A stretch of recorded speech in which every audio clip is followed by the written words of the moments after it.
bem clara, de forma bem específica para o Messias, e já com as profecias do que irá e do que iriam acontecer para o povo daquela época. Foi escrito mais ou menos 600 anos antes da vinda de Jesus, 600 a 700 anos antes da vinda de Jesus, essa profecia sobre Cristo.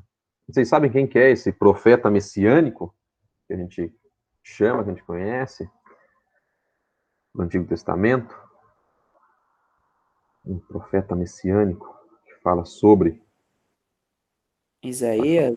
Isaías. Boa, Renan.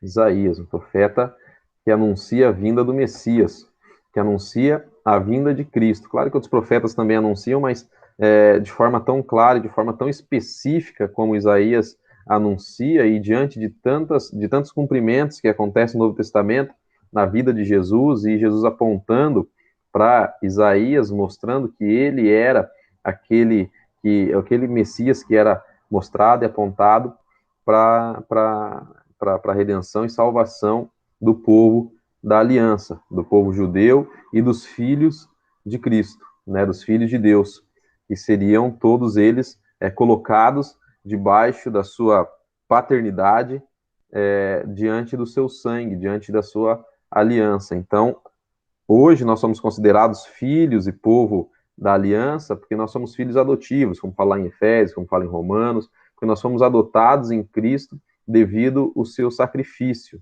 Nós não somos da etnia, né, judaica, nós não somos da tradição judaica, nós não somos dessa linhagem, mas a nossa linhagem hoje está em Cristo. Por isso nós somos o povo da aliança. Por isso que Deus, ele só tem um povo, que é essa nação de Israel.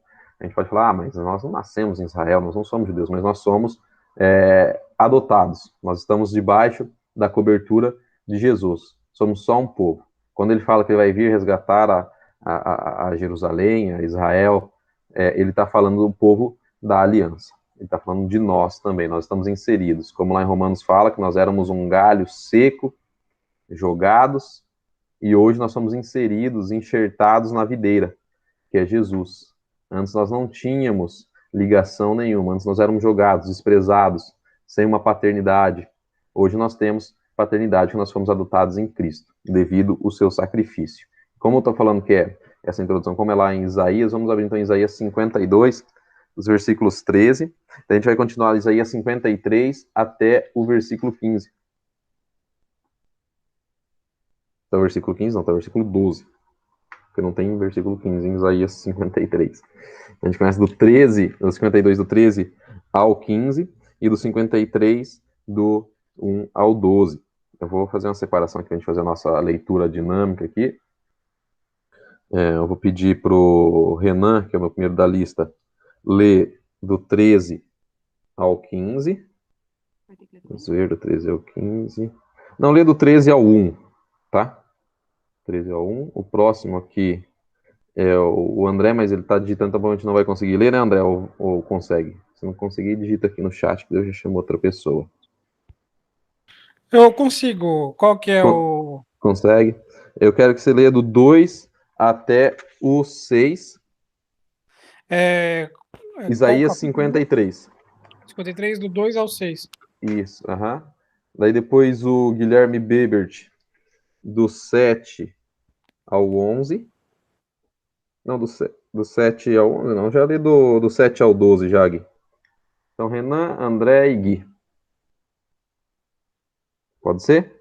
Pode ser, Pode. Gui? Pode ser, André? Beleza. Então, vamos fazer a sequência. Sequência Renan começa, André e o Gui. Pode começar. Isaías 52, de 13 ao versículo 1 do 53, é isso? Exatamente, Renan. Tá. Eis que o meu servo procederá com prudência e será exaltado e elevado e será muito sublime, como pasmaram muitos à vista dele, pois o seu aspecto estava muito desfigurado, mais do que o de outro qualquer, e a sua aparência mais do que a dos outros filhos dos homens. Assim causará admiração às nações, e os reis fecharão a sua boca por causa dele, porque aquilo que não lhes foi anunciado verão, e aquilo que não ouviram entenderão. Quem creu em nossa pregação, e a quem foi revelado o braço do Senhor? Porque foi subindo como renovo perante ele com raiz de uma terra seca, não tinha aparência nem formosura olhámo-lo, mas nenhuma beleza havia que nos agradasse. Era desprezado e o mais rejeitado entre os homens, homem de dores e que sabe o que é padecer. E como um de quem os homens escondem o rosto, era desprezado e dele não fizemos caso. Certamente ele tomou sobre si as nossas enfermidades e as nossas dores levou sobre si. E nós o reputávamos por aflito, ferido de Deus e oprimido. Mas ele foi transpassado pelas nossas transgressões e moído pelas nossas iniquidades. O castigo que nos traz a paz estava sobre ele, e ele pelas suas pisaduras fomos sarados. Todos nós andávamos desgarrados como ovelhas, cada um se desvaiava pelo caminho, mas o Senhor fez cair sobre ele a iniquidade de nós todos. Ele foi oprimido e humilhado, mas não abriu a boca. Como cordeiro foi levado ao matadouro, e como ovelha muda perante os seus tosqueadores, ele não abriu a boca. Por juízo, o opressor foi arrebatado, e de sua linhagem, quem dela cogitou? Porquanto foi cortado da terra dos viventes, por causa da transgressão do meu povo, foi ele ferido. Designaram-lhe a sepultura com os perversos, mas com o rico esteve na sua morte, posto que nunca fez injustiça, nem dolo algum se achou em sua boca. Todavia, ao Senhor agradou moê-lo, fazendo-o enfermar. Quando der ele a sua alma como oferta pelo pecado, verá a sua posteridade e prolongará os seus dias, e a vontade do Senhor prosperará nas suas mãos. Ele verá o fruto do penoso trabalho de sua alma e ficará satisfeito. O meu servo, o justo, com o seu conhecimento, justificará a muitos, porque as iniquidades dele levará sobre si. Por isso, eu lhes darei... Tá bom? Não, pode ir, é o 12. Por isso, eu lhes darei muitos como sua parte, e com os poderosos repartirá ele o despojo, porquanto derramou a sua alma na morte. Foi contado com os transgressores. Contudo, levou sobre si o pecado de muitos, e pelos transgressores intercedeu. Boa. A gente consegue perceber aqui a profecia, né, da salvação de Jesus. Algo interessante que ele fala já sobre uma morte, né? E esses dias eu estava assistindo, não, estava vendo ali um spoiler daquele filme Vingadores Ultimato. Todo mundo já assistiu, não? Todo mundo assistiu Vingadores Ultimato? Sim, já assisti. Assistiu? Sim. Sim. Boa. Tudo bem, Thales? Não tinha visto que você entrou, seja bem-vindo. O que acontece? Vamos dar um spoiler aqui. Você assistiu, Guilherme, não? Eu assisti. Assistiu? Tranquilo. Então falta o Thales e a Hannah. Assistiu, Hannah? Assistiu, Thales? Boa, já assistiu. Acho que eu sou o único, na face da Terra que não assistiu. Eu só fui ver o spoiler, estava procurando aqui filmes que tinham algum tipo de sacrifício. E o que acontece nesse filme, já que todo mundo assistiu, né? Com um dos atores principais ali, o que acontece? Acontece aí... sei lá, vou perguntar aqui. O que acontece aí, Silas? Você lembra? O que acontece com quem você está falando? Um dos atores principais, personagens principais ali do filme, ali na história, no enredo. Você lembra? O Homem de Ferro? O Tony Stark, Homem de Ferro. O Homem de Ferro, ele dá a vida dele lá, né? Pra derrotar o Thanos. Exatamente, ele dá a vida para derrotar o Thanos. Ele entrega todas as joias do universo, é isso, né? Tá valendo lá.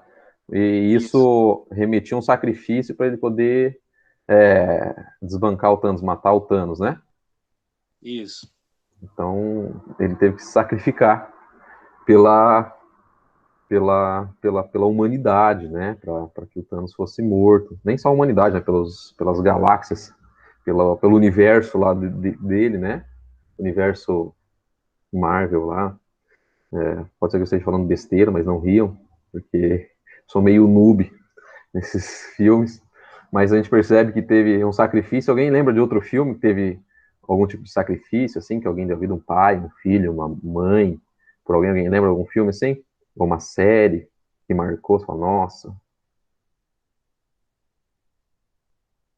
não tá vindo na mente agora.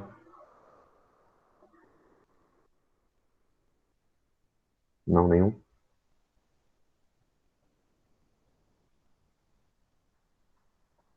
Não, né? Não lembra nenhum, Renan. Sei que é um cara que assiste vários filmes. Não. Não, boa. Pois é, eu também não. Só, só lembrei desse aqui, que eu lembro que o pessoal falou que ele tinha morrido e tal, fui pesquisar porque que ele morreu, e essa tinha sido a grande história, né? Ele se sacrificou. E fazendo uma analogia, uma comparação, claro, que ele é um filme fictício, né? Mas nós conseguimos perceber que Jesus, ele também, ele se sacrificou. Eu posso até falar com o pastor Alexandre lá e fazer parte da teoria da inspiração com ele, ó, não sei se ele já deve ter feito, né, desse filme, mas a gente consegue perceber aqui o profeta falando sobre a exaltação de Jesus. Parece uma contradição, né? Ele começa aqui no capítulo 52, no final, falando que o meu servo, ele será exaltado, né? Ele procederá com prudência diante de Deus, e ele será exaltado e elevado e muito sublime. Ele começa dizendo que o servo, que Jesus, que o Messias, ele será exaltado, ele será muito sublime, que ele será, ele cumprirá o que ele tem que cumprir. E muitos ali, ele fala que se pasmarão com a sua imagem, fala que ele será desconfigurado. Então é algo muito interessante, ele começa falando sobre a exaltação de Cristo, ele fala sobre a exaltação do Messias, e depois ele começa a falar sobre a sua humilhação. Jesus, ele será ali, diante do seu ministério na terra, ele foi exaltado, e diante da cruz, ele foi humilhado diante dos homens, mas ele foi exaltado diante de Deus. E hoje ele está no estado de exaltação também, porque ele está lá no céu e toda a glória foi dada a ele. Né? Então, como foi dito ali que os reis da terra se dobrarão a ele, a própria Bíblia fala em vários lugares que todo joelho se dobrará a Cristo. Então ele foi humilhado ali, e não importa o grau de importância aqui na terra, todo joelho se dobrará a Cristo. E esse texto, né, dito quando Jesus vier, todo joelho se dobrará, toda língua confessará que Cristo é o Senhor, já é uma imagem escatológica de quando Jesus voltar, na escatologia o fim dos tempos, quando Jesus ele voltar, todo mundo verá a sua vinda. Então, quando ele vir, todos confessarão que ele é Cristo e todos dobrarão seu joelho. Então, por isso que não existe, só voltando para que a gente tenha, não existe não existe uma vinda secreta de Jesus onde ninguém verá, né? Existe, quando ele vier, todo joelho se dobrará e toda língua confessará, todos verão a sua vinda. Ah, mas ele não virá como um ladrão e tal, as pessoas vão perceber, diz que ele virá como, esse texto fala que ele virá como um ladrão, porque ele não dirá quando ele virá. Então, por isso que ele fala que nós temos que estar sempre vigilantes, estar sempre caminhando nos seus caminhos, porque quando o ladrão ele vem, ele não avisa que ele vai roubar a nossa casa, né? Ele vem de surpresa. Jesus ele virá de surpresa, mas quando ele vier, a gente vai ver ele. Quando ele vier, a gente vai vê-lo, todos irão vê-lo e todos irão compreender que é Jesus que está vindo, que é Jesus que veio, que Jesus buscou o seu povo. A gente consegue perceber aqui o sofrimento de Jesus diante da maldade do homem, a humilhação de Jesus diante da maldade do homem. Ele foi um pregador ali na sua época, pregando o seu evangelho, né, o evangelho de Deus, o evangelho que falava sobre ele, as boas novas, e não creram na pregação de Jesus. Muitos não creram em sua pregação. Os próprios discípulos, em vários momentos, a gente consegue perceber que não conseguem entender quem é Jesus. A gente consegue perceber diante de expulsões de demônios, os demônios vendo quem era Jesus, falando, olha, você é o Filho de Deus, Filho do homem, e os discípulos ainda com muitas dúvidas. O próprio João, quando foi preso, João Batista, ele fala para os discípulos dele, né, os discípulos de João Batista, perguntar se Jesus é o Messias mesmo. O próprio João e seus discípulos ficam com dúvida também se Jesus é o Messias. Veja como isso faz muito sentido aqui no que o Isaías está falando, e todas essas coisas que ele falou se cumpriram, né? Os próprios discípulos, quando Jesus fazia uma maravilha, eles falavam assim, nossa, quem é esse que até o mar ele para, as tempestades ele para, mas quem não caminhava com ele, ou os próprios potestades espirituais, sabia que Jesus era o Filho de Deus. Os fariseus já sabiam que ele era o Filho de Deus, e os discípulos de Jesus demoraram para acreditar que ele era o Filho de Deus, que ele era o Messias prometido. Isso é algo muito interessante de se pensar, né, e trazer para nós mesmos. Hoje, muitas vezes, como os próprios discípulos ali, às vezes estão no barco, está diante de uma tempestade, está diante de um perigo, e eles se desesperam, mesmo Jesus estando junto com eles. E muitas vezes isso acontece com a gente caminha com Jesus, a gente crê em Jesus, a gente crê nas promessas de Deus, a gente crê que Ele está caminhando conosco, e muitas vezes nós desconfiamos dele. Muitas vezes nós até mesmo não cremos na sua palavra, na sua pregação, quando ele fala, olha, tem de bom ânimo, eu venci o mundo, nas questões das promessas dele, que ele veio para nos dar vida e vida em abundância, quando ele fala para nós não nos desesperarmos, não andarmos ansiosos, muitas vezes nós não cremos que ele tem uma saída para nós. Muitas vezes nós nos esquecemos, nós nos cegamos, e não conseguimos enxergar uma saída, e não conseguimos lembrar que temos um Senhor, que temos um Cristo que está junto conosco, que temos um Pai que nos guarda, tem um Pai que está conosco. E voltando aqui para o texto, ele continua, e quem foi revelado o braço do Senhor? Porque foi subindo como um renovo perante ele, como raiz de uma terra seca, não tinha aparência nem formosura. Ele está falando que ele saiu de um povo ruim, de um povo mau, de uma nação pecaminosa, no meio de homens horríveis, diante de uma terra seca.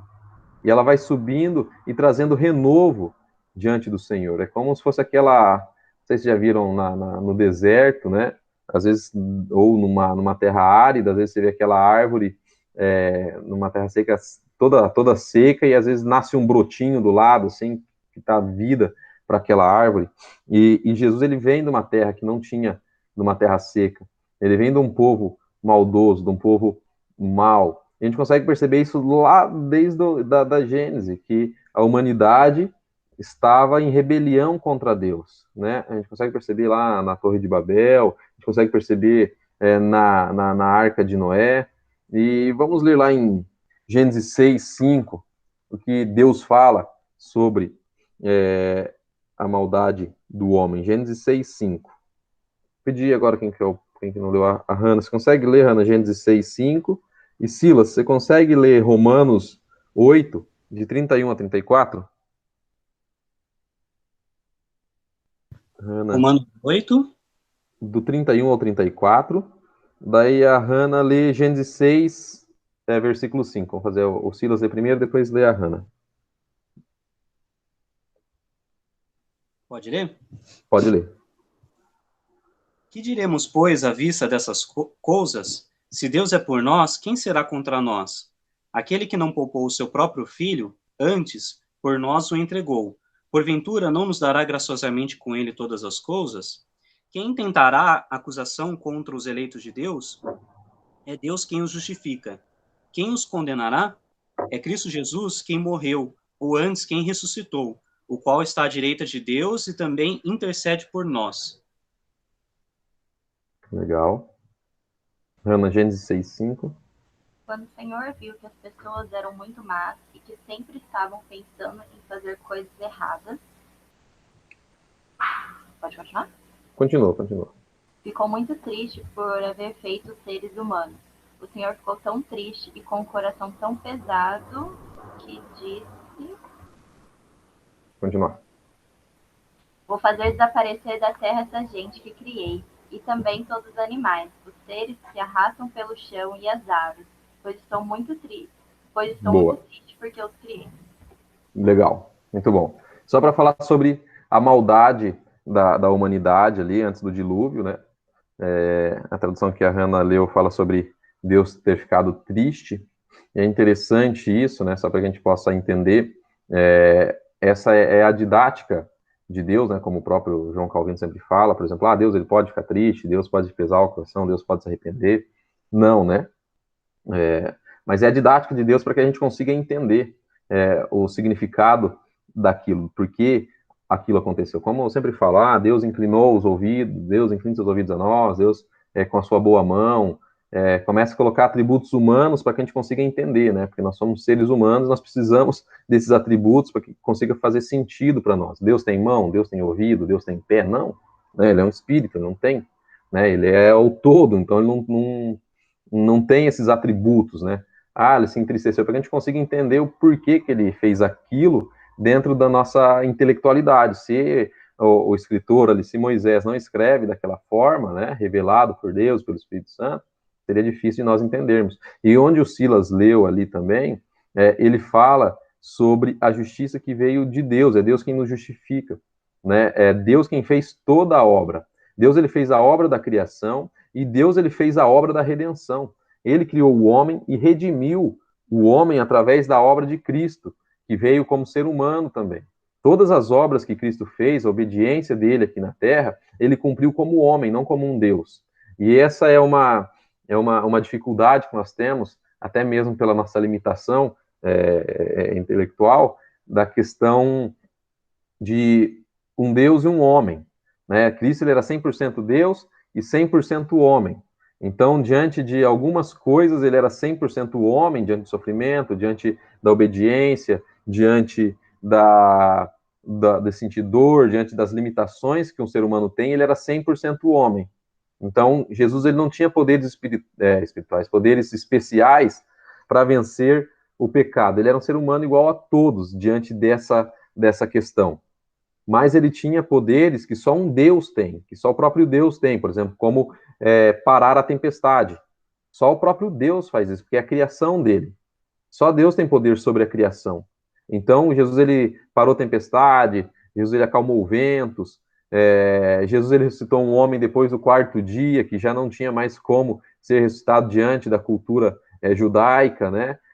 Diziam que até o 3º dia um profeta conseguia ressuscitar, mas depois disso só o próprio Deus, se viesse presente, poderia ressuscitar, e Jesus fez isso com Lázaro. Então, a gente consegue perceber que Jesus, ele é Deus diante de muitas coisas ali na Terra, quando está na Terra, ok? E homem diante de outras coisas. Por exemplo, quando perguntam para Jesus quando que ele virá, ele fala assim que ele não sabe, que só remete ao Pai, ele está falando diante da sua humanidade ali. Ele não sabe. Mas hoje que ele está no céu, ele sabe quando ele virá. Naquele momento que estava sendo escrito, que ele estava conversando ali com os discípulos, ele não sabia por quê.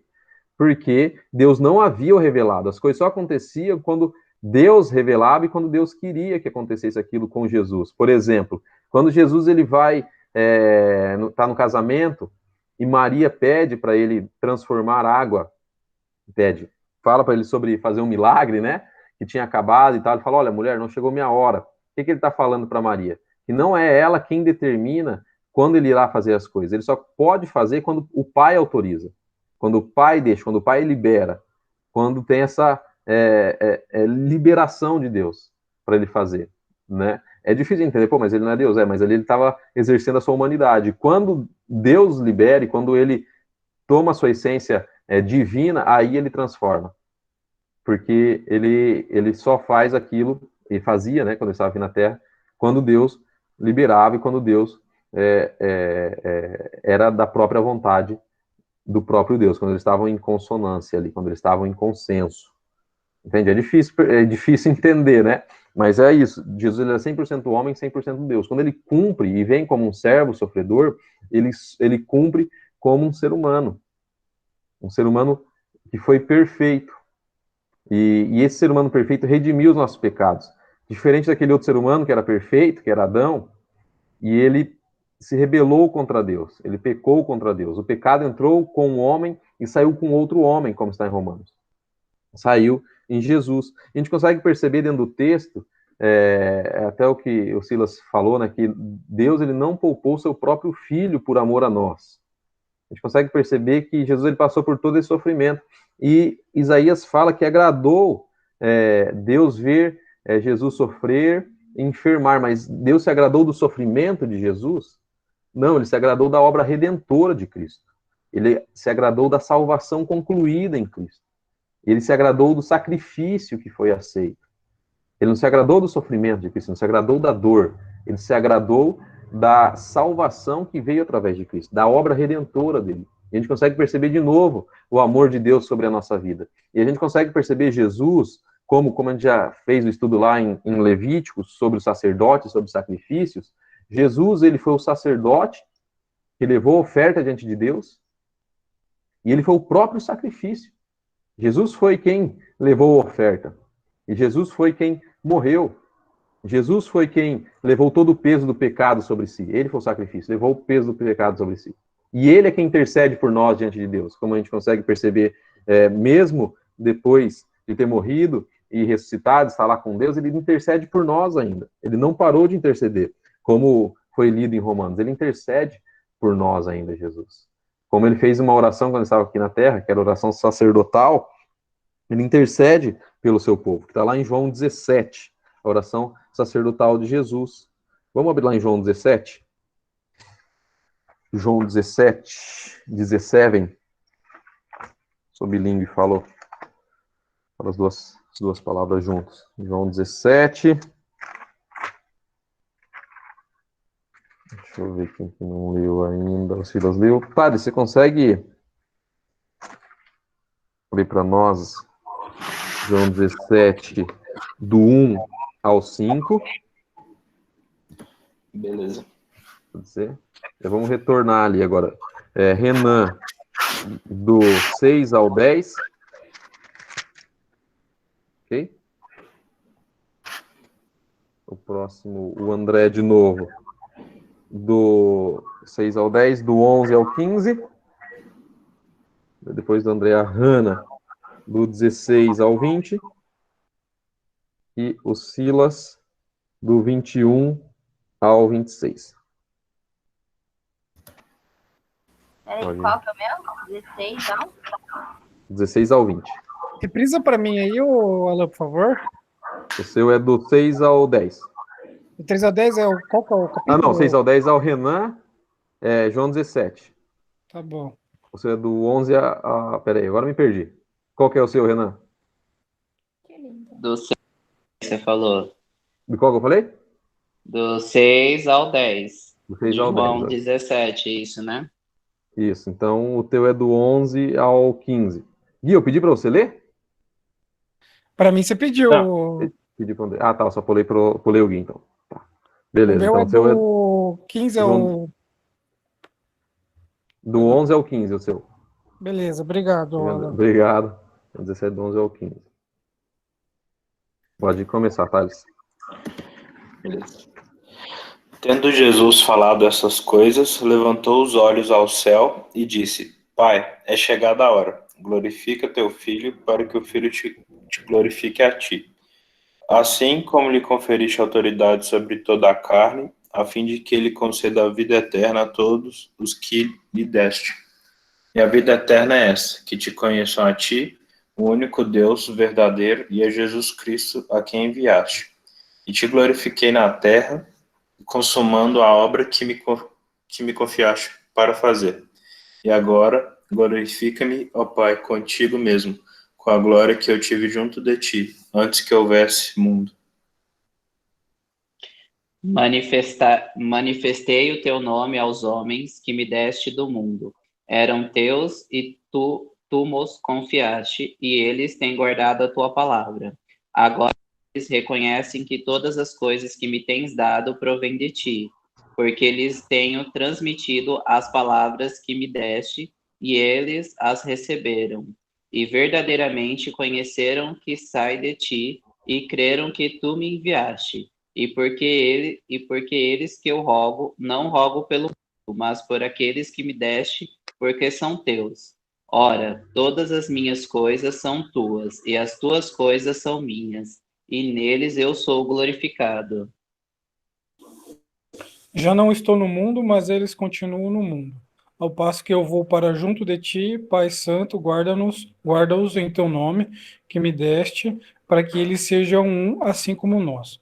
Quando eu estava com eles, guardava-os no teu nome, que me deste, e protegi-os, e nenhum deles se perdeu, exceto o filho da perdição, para que se cumprisse a Escritura.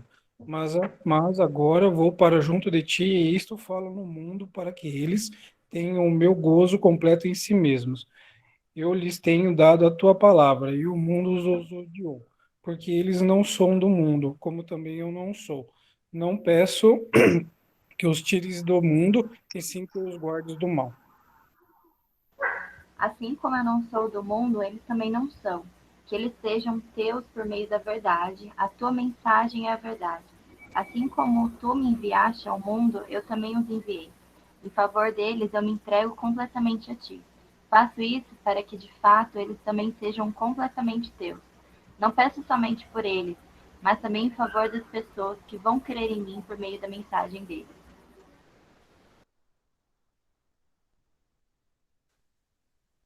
O Alan, o meu qual que é o texto? É até o final? Até o fim, aham. A Até o partir de qual 26. versículo? Até do... A partir do 20? Eu parei no Isso. 20, no 20. Falou no 20. Do 21, ó, No falou 20, né? você continuar no 20, né? Não rogo somente por isso. A fim de que todos sejam um, e como és tu, ó Pai, em mim e eu em ti, também sejam eles em nós, para que o mundo creia que tu me enviaste.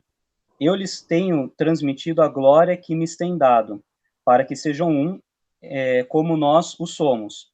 Eu neles e tu em mim, a fim de que sejam aperfeiçoados na unidade, para que o mundo conheça que tu me enviaste e os amaste, como também amaste a mim. Pai, a minha vontade é que onde eu estou estejam também comigo os que me deste, para que vejam a minha glória que me conferiste, porque me amaste antes da fundação do mundo. Pai justo, o mundo não te conheceu, eu, porém, te conheci, e também esses compreenderam que tu me enviaste. Eu lhes fiz conhecer o teu nome, e ainda o farei conhecer, a fim de que o amor com que me amaste esteja neles, e eu neles esteja. Legal. A gente consegue perceber a oração sacerdotal de Jesus antes dele ir para a cruz, e ele começa a atribuir algo muito interessante da nossa teologia e da teologia bíblica, é que o sacrifício de Jesus ele foi completo e foi perfeito, porque ele fala aqui que ele não deixou ninguém que o Pai enviou de fora. Ele morreu por todos aqueles que eram do Pai. A gente consegue perceber que e ele fala que ele não morreu por todo mundo.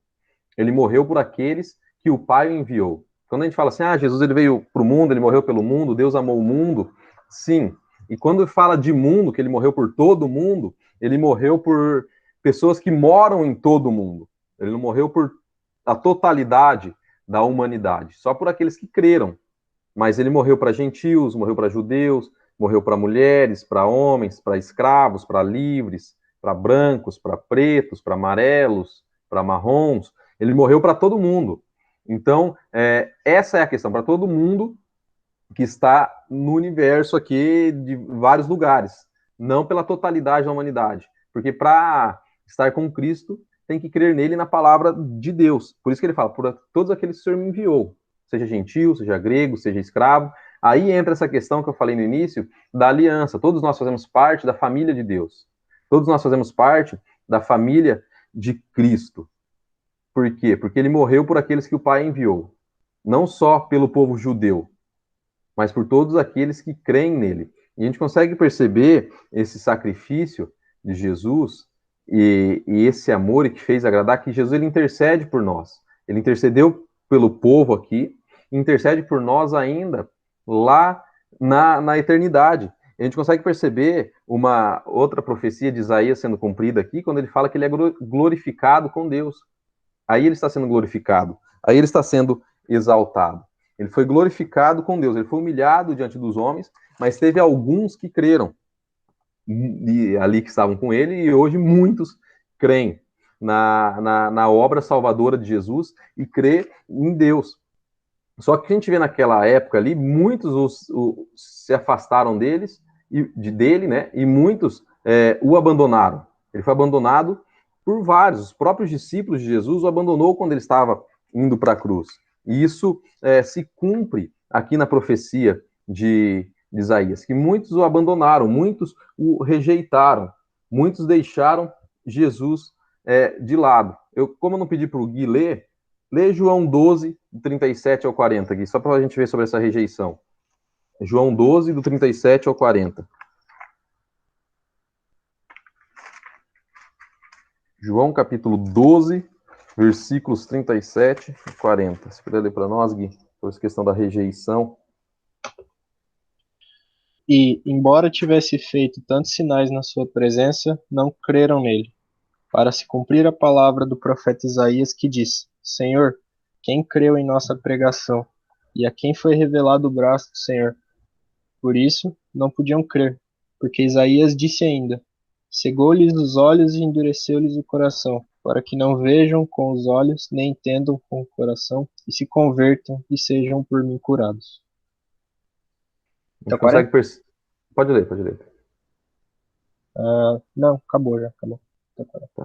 A gente consegue perceber que Jesus, ele cumpre aquilo que aconteceu em Isaías, que as pessoas não creram na sua pregação, mesmo vendo os sinais e maravilhas. Eles foram eles rejeitaram Jesus. O povo da sua terra falava assim: esse daí é filho de José, esse é filho do carpinteiro, esse não é o Messias. Eles não criam em Jesus como Messias, até pela questão que eles achavam que havia um cara poderoso, forte, que iria tirar o povo o judeu da escravidão de Roma, da servidão de Roma. Iria fazer uma grande nação poderosa, política e de Estado. E não é isso que Jesus veio fazer. Tanto que o próprio Jesus, ele foi rejeitado pelas pessoas, né? O próprio Barrabás, ele foi exaltado, diferente de Jesus, né? O povo teve mais carisma, teve mais empatia e simpatia por Barrabás do que por Jesus. Ele foi rejeitado por todos, porque Jesus ele não cumpriu aquilo que os judeus achavam que ele ia cumprir, que era libertar de uma escravidão política e social. E Jesus não veio fazer isso. Ele veio libertar da escravidão espiritual, ele veio salvar a alma das pessoas. Ele não veio apenas salvar de uma questão política, e não veio só para fazer curas e maravilhas. Todas essas curas e maravilhas a gente consegue perceber que Jesus faz apontando para Cristo. Não sei se apontando para Deus e para a salvação, e para Cristo apontando para si próprio, né? A gente consegue perceber que quando Jesus ele faz aquele milagre do paralítico, que ele está no meio lá do povo lá, e os fariseus, e ele fala assim: olha, perdoados estão seus pecados, e os fariseus começam a pensar: quem que é esse cara aí que está perdoando pecados e tal? E ele fala assim: é mais fácil perdoar pecado ou mandar caminhar, mandar levantar, né? E Jesus, ele manda aquele homem levantar, fala: então levanta e anda, seus pecados estão perdoados.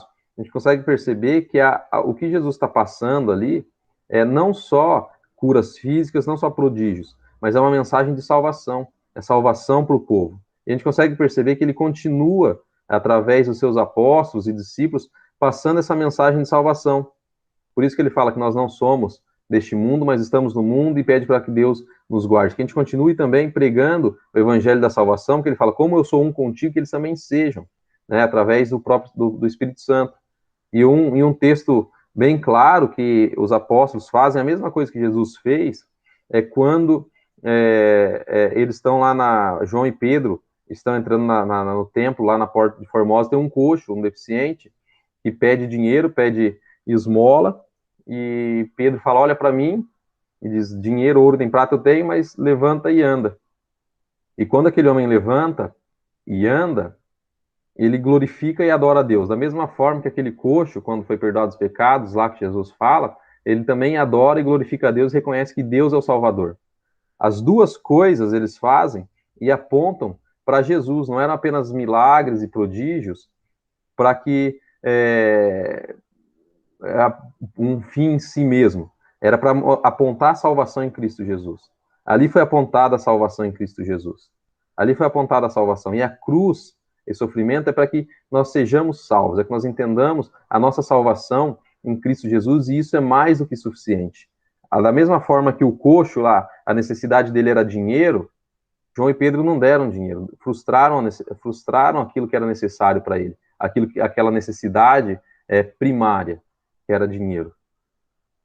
Mas eles dão algo muito melhor, que não é só ele voltar a andar, é a salvação em Cristo Jesus, é apresentar Cristo. Ele reconhece Jesus como Senhor e Salvador.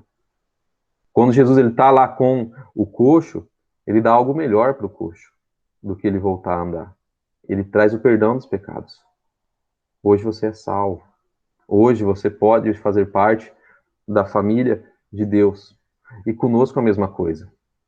Muitas vezes a gente fala assim, o melhor de Deus está por vir para a sua vida, creia, mas o melhor de Deus já veio. Foi Jesus na cruz e a salvação em nós, para nós, através de Jesus. E nós temos que nos alegrar e nos regozijar nisso. A salvação já veio, o sacrifício já veio. Nós não conseguiríamos chegar à salvação, não conseguiríamos chegar a Deus se não fosse através desse sacrifício de Cristo, que se humilhou, que se fez homem, e passou por todo esse sofrimento, e agradou Deus fazer esmagá-lo, moê-lo, fazê-lo enfermar e morrer em nosso lugar. E daí no final ele fala que todavia o Senhor agradou moê-lo fazendo enfermar, quando dar a ele a sua alma como oferta pelo pecado, verá sua posteridade, né, e prolongará os seus dias.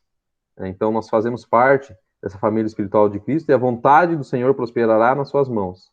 Ele verá o fruto do seu penoso trabalho, de sua alma, e ficará satisfeito. Ele está falando da satisfação do sacrifício de Cristo na cruz. O meu servo, o justo, com seu conhecimento justificará muitos, porque as iniquidades deles levará sobre si. Jesus, ele era justo, ele não tinha pecado nenhum, ele não tinha erro nenhum. E mesmo assim ele foi sacrificado. Aí entra na questão que eu falei, muitos tiveram simpatia pelo Barrabás e não pelo Filho de Deus. E Jesus, um justo, morreu pelos injustos. E hoje nós somos justos porque a sua justiça está sobre nós. Ele levou os nossos pecados. Ele pagou o preço do pecado. Então, nós só somos justos porque nós estamos debaixo da cobertura de Jesus. Sem Jesus, nós não somos justificados. E é isso que ele fala. Depois ele fala, por isso eu lhe darei muitos como a sua parte, e com os poderosos repartirá ele o despojo, porquanto derramou a sua alma na morte. Foi contado com os transgressores, e contudo levou sobre si o pecado de muitos, e pelos transgressores intercedeu. A gente já consegue perceber aqui também a imagem de Jesus intercedendo pelos transgressores da cruz, como pelos próprios ladrões lá da cruz, estavam junto com ele, né? Um pede para que ele o desça ele da cruz, e o outro pede para que se lembre dele no paraíso. E a gente consegue perceber de novo essa questão da salvação. Jesus ele não veio fazer milagre só por fazer milagre. Jesus poderia descer aquele cara da cruz. Mas a pregação do evangelho, a mensagem da cruz, não é primariamente suprir necessidades, essas necessidades. É trazer a salvação. Tanto que ele fala assim, olha, o cara falou, você não tem que, o bandido da cruz na minha versão Ara, né? Você não tem que ficar pedindo essas coisas. Esse cara aqui não cometeu erro nenhum. Nós merecemos essa cruz, ele não. Ele fala, Senhor, lembra-se de mim no seu reino. Daí Jesus fala, ainda hoje estará comigo no paraíso. Aquele homem foi salvo, porque ele entendeu a mensagem da salvação. O outro não. O outro estava entendendo a mensagem do evangelho como suprir as suas necessidades, como um banquete que ele se sacia, né? Como a gente vê muitas pregações sobre apenas prosperidade, apenas cura, apenas prodígios, apenas dons, e esse não é o cerne do evangelho. A gente consegue perceber que o cerne do evangelho, como está aqui em Isaías, que esse é o cerne do livro, que é a salvação em Cristo Jesus. O cerne do evangelho é João 3,16, onde fala que Deus amou o mundo de tal maneira que deu seu Filho único, para que todo nele crê não pereça, mas tenha vida eterna. A salvação em Cristo Jesus é o primordial do evangelho. O seu sacrifício, a sua morte, a sua ressurreição é o centro do evangelho. E aqui no livro de Isaías, esse é o centro do livro de Isaías, que está falando sobre aquele que veio nos resgatar, aquele que se fez sacrifício por nós. E Jesus morreu em nosso lugar, para que nós possamos estar junto com o Pai na eternidade. E foi o próprio Deus que fez todas essas questões. Ele fez o seu povo ser justo através de Jesus. E isso agradou ele, porque ele ama o seu povo. Ele tem amor pelo seu povo. Não existe amor maior do que o sacrifício de Jesus. E esse é o único amor incondicional. Aquele que deu a vida por alguém que o odeia. Né? Às vezes a gente fala assim, um pai e uma mãe têm um amor incondicional. Mas não é condicional, porque é filho, né? Você ama.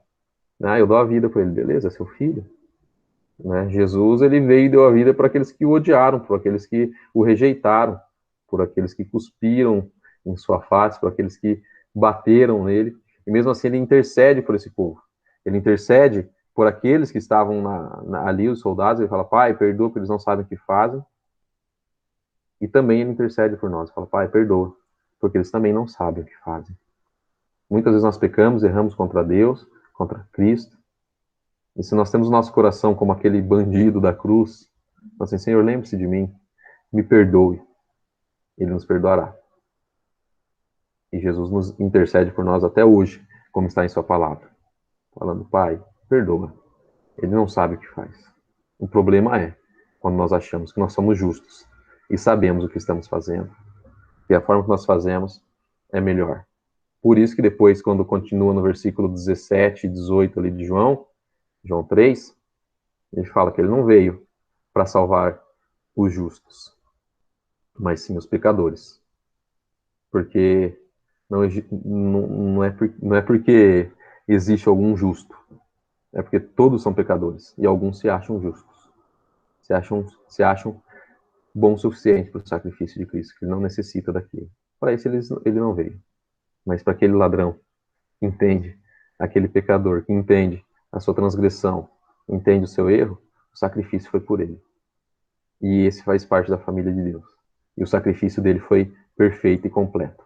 Porque ele não esqueceu e não deixou ninguém de fora daquele que o Pai o enviou.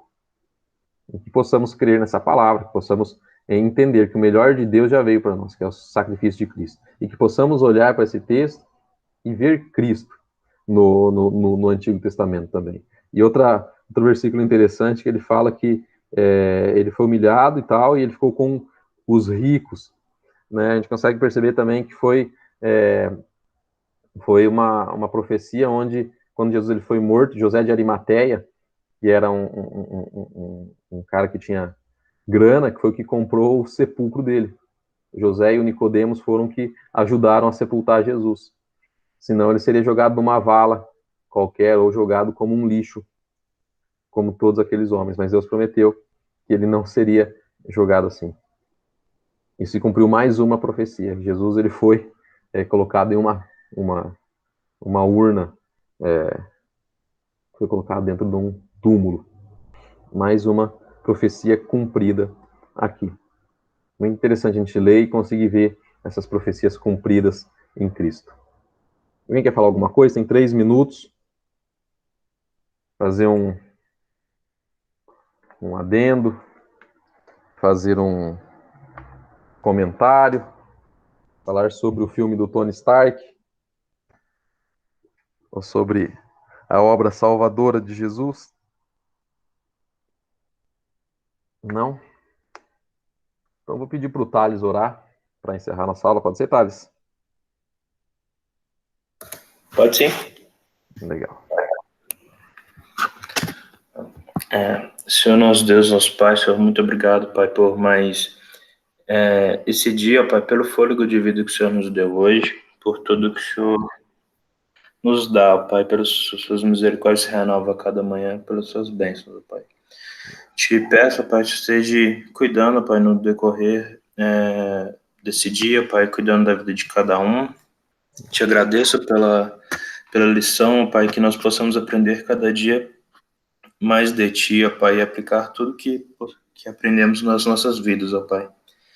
E que Você esteja abençoando, ó Pai, essa semana que se inicia, que o Senhor esteja cuidando de cada passo, Pai, das nossas vidas. No nome de Jesus que eu te peço, te agradeço por tudo. Amém. Amém.